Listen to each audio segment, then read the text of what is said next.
جمعات کې با د مزکون کې مخې ته نه تیریږي. نبی صلی الله علیه وسلم فرمایي چې دا څوک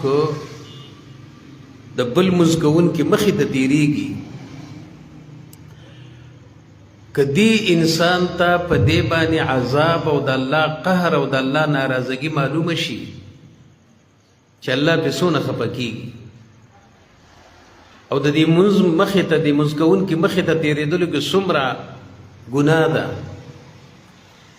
نو څلوېښت کاله به دی ولاړ وی، خدای به د دې مزکون کې مخې ته نه وی تیر شوی.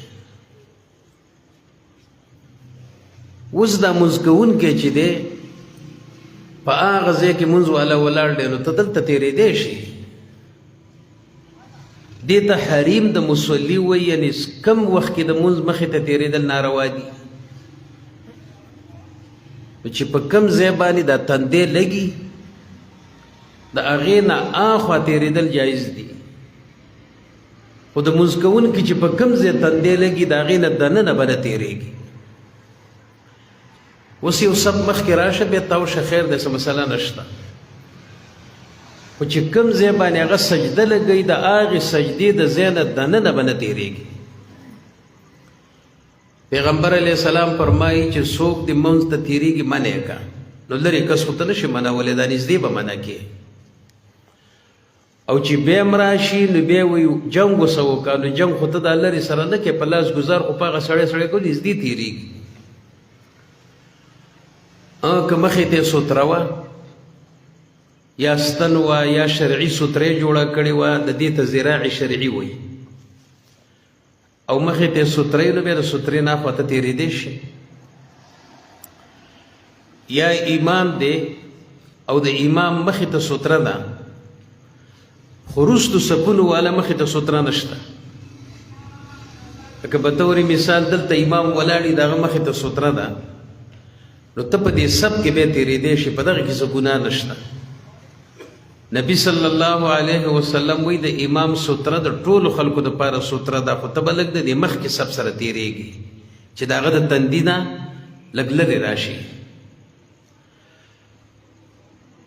دلته خو بیا هم خلک احتیاط کوي، خو دلته یو بې احتیاطي دا کوي چې موږ ستره نه پېژنو،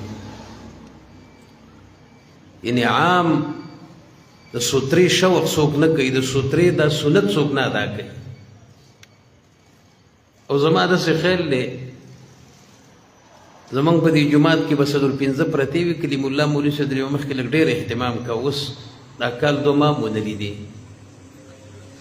نو چېرته تیارې به سړی راوړي، خو چې څوک راځي او ځان لمونځ کوي، په کار دا ده چې ستره راوالي مخې ته یې کښېږدي، لمونځ دې خپل کوي. نو نبی صلی الله علیه وسلم فرمایي دا ستره د مونځ کوونکي دپاره حفاظت هم دی.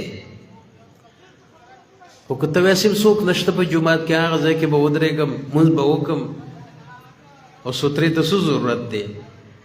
نو حدیث کې دا راځي چې ورغم للشیطان، د ستره باندې شیطان هم ذلیله کېږي.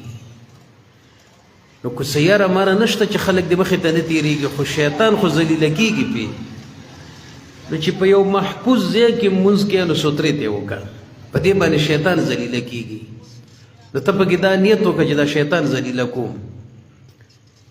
نو که په دې دننه جومات کې هم کې ستنې ته ودرېږه، دیوال ته ودرېږه چې ستره شي، نو حفاظت د منځ هم وشو او د شیطان ذلت هم پکې راغی.